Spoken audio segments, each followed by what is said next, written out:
All right, guys, we're going to do some more factoring review. Like I said, super important for next year. You've got to be able to factor by grouping. And you've also got to recognize things like different squares and perfect square trinomials. All right, like a difference of squares. I don't know if I said that correctly. All right, so factoring the difference of two squares. That's what we're going to start with. And so there's this whole, we derived like why this is true. But the whole idea is that a squared minus b squared will always factor as a plus b times a minus b. Let me just triple check that I'm not going off the camera. There we go. Okay. And so, we derived it using a Punnett square and what would happen. But you can just check this back and see if it's true. So if you use a Punnett square to multiply these together, a plus b and a minus b.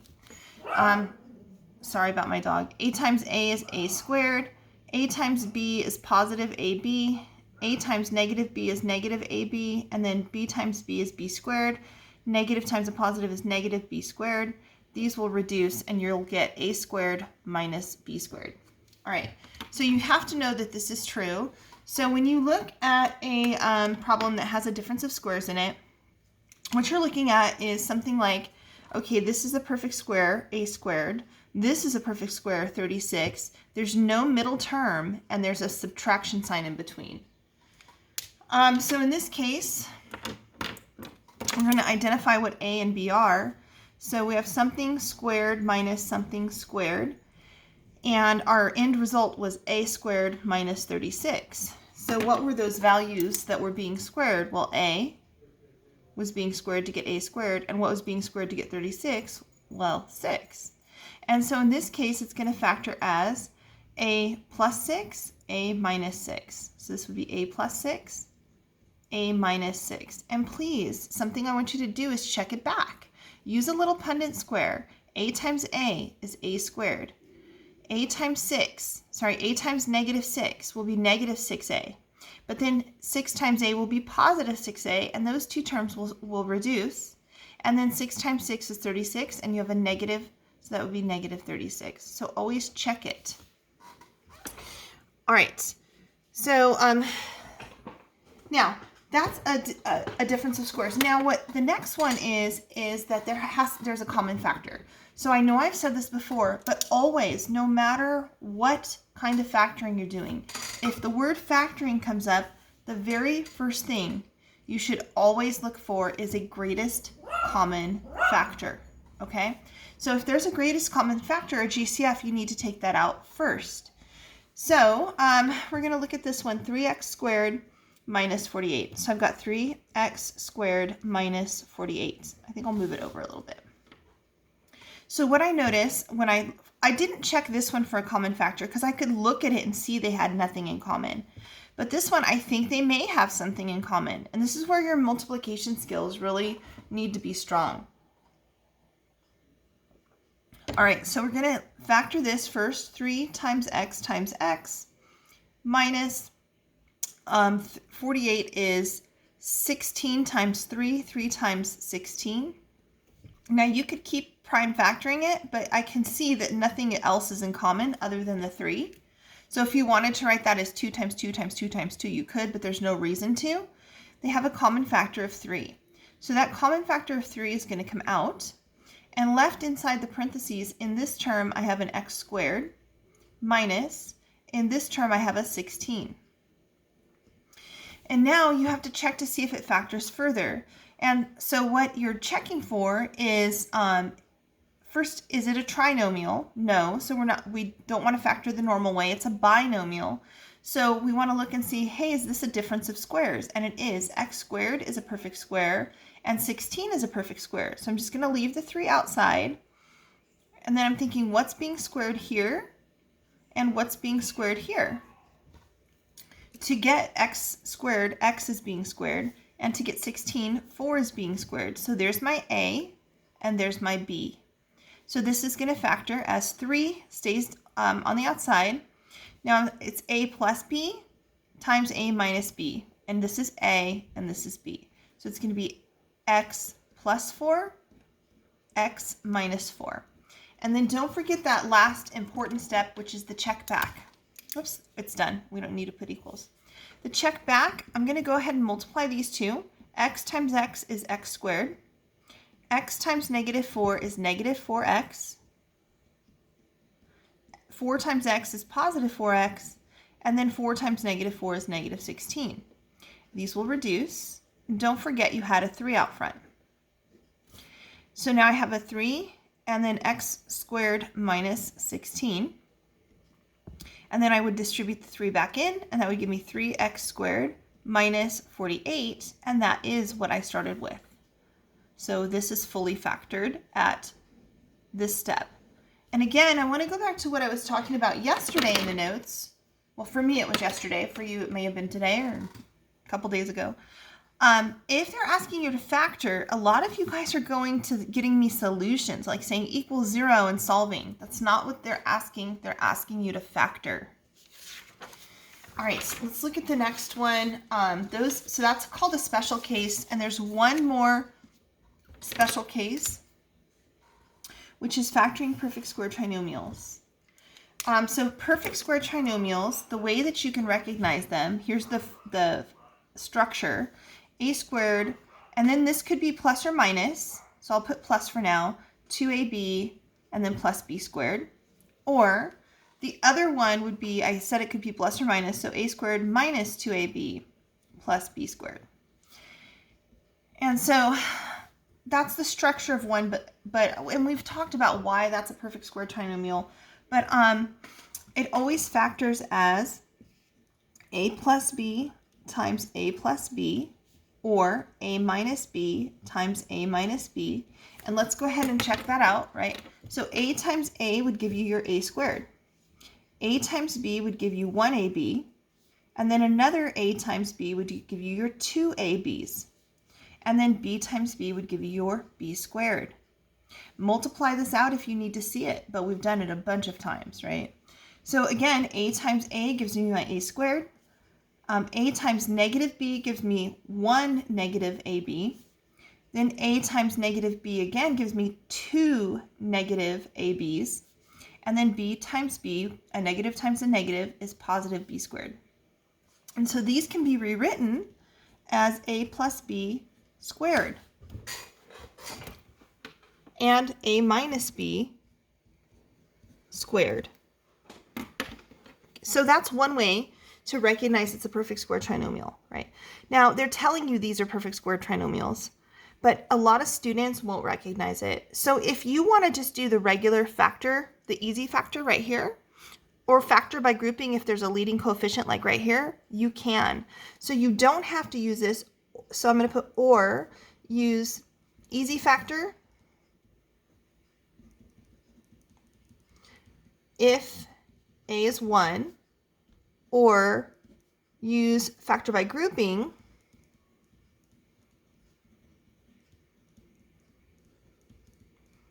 if a is not 1, but check for GCF first.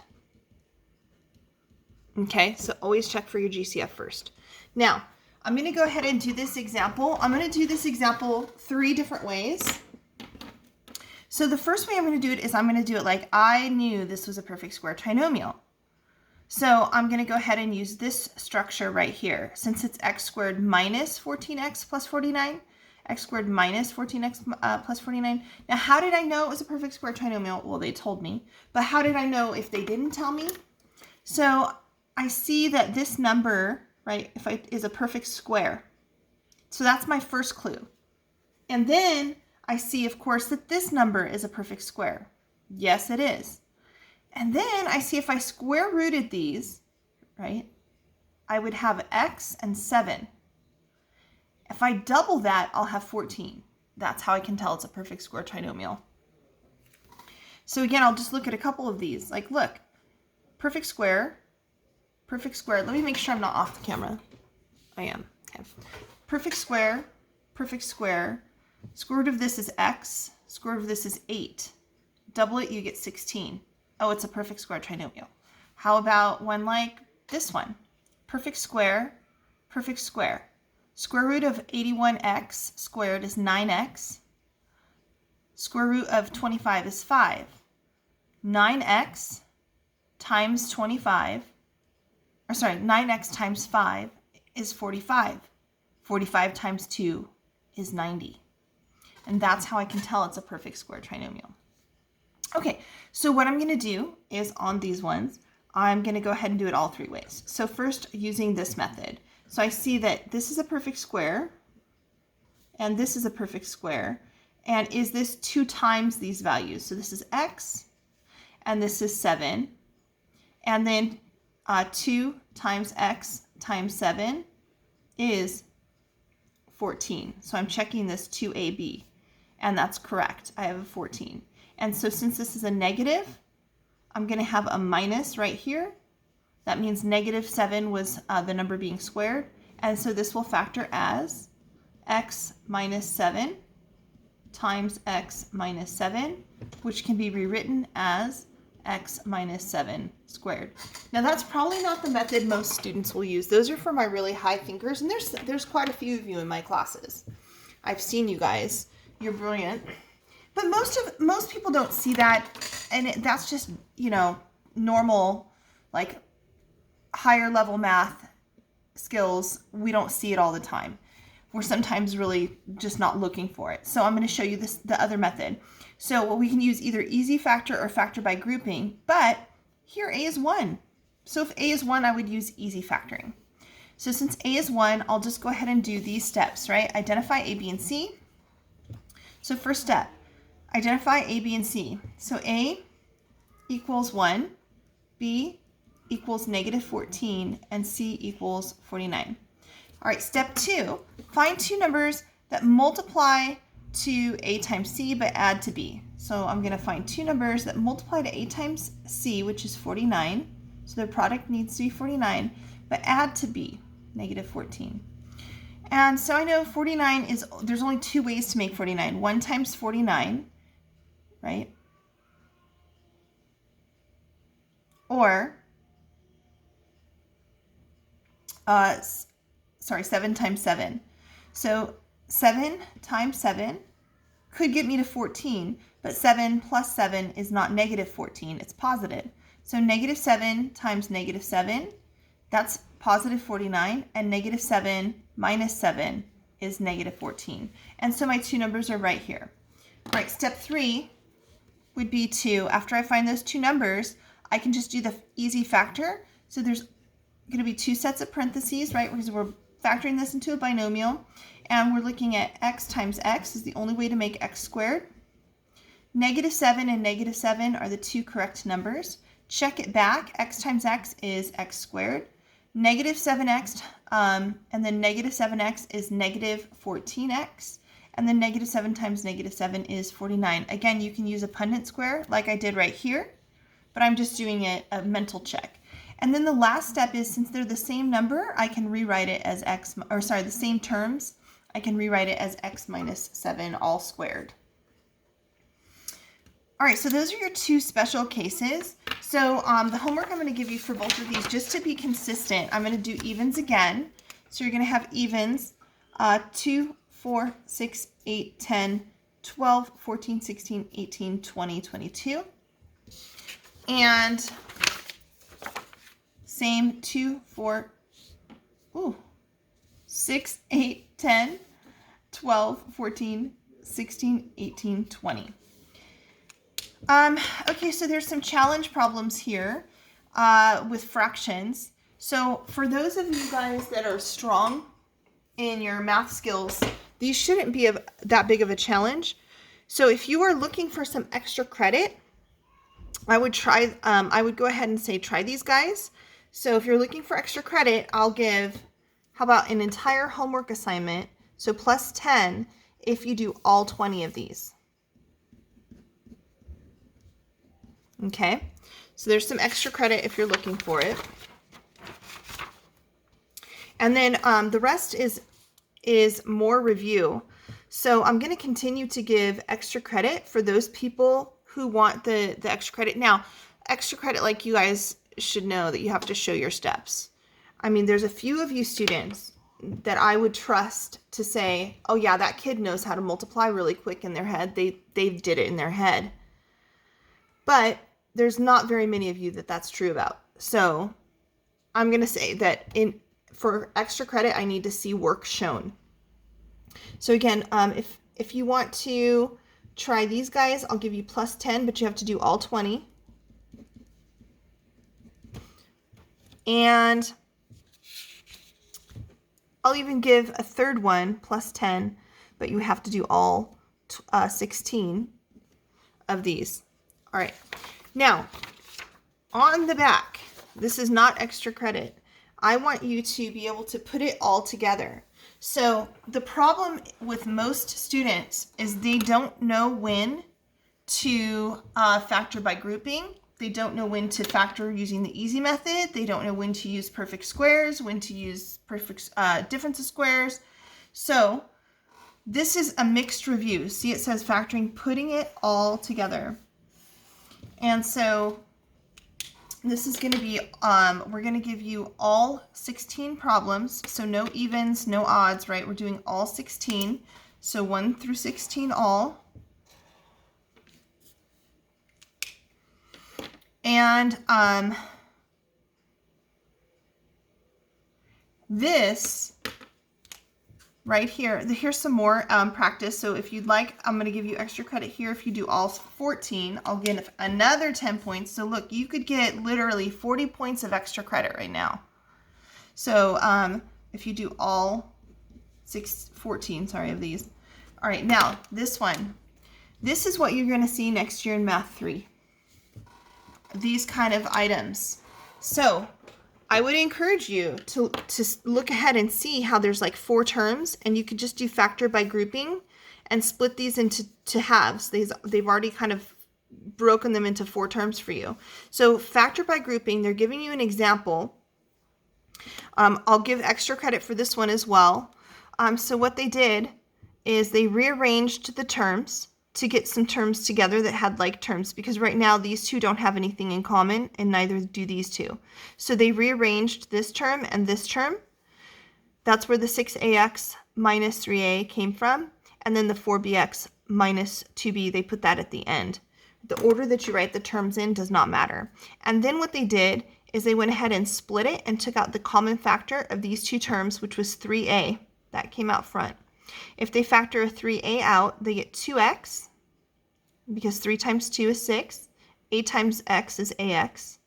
And then there's just a 1 here. If you factor the entire thing out, you'll have a 1 left over, because 1 times 3 is 3. All right, and then here, they did the same thing. They took out the common factor. They brought the plus sign down. They both had a 2b in common. And again, if we multiply 2b times 2x, we get 4bx. And 2b times negative 1 is negative 2b. And now they're splitting it again, taking out the common factor, which is 2x. So, sorry, minus 1, 2x minus 1 comes out. And then to get this term back, you'd need a 3a. And to get this term back, you'd need a 2b. So I encourage you to try those ones as well. And so that is another plus 10 points if you do all 14. All right, so I'm going to go back through really quickly. So you've got 1 through 4 here, and then evens,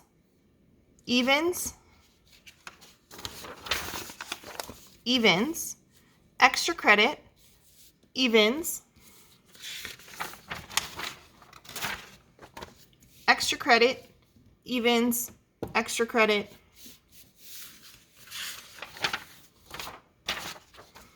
evens, extra credit, extra credit. All right, and I'll make sure I post it on Classroom and give a spot to turn in each of those separately so that it's easier for me to grade. Have a good evening.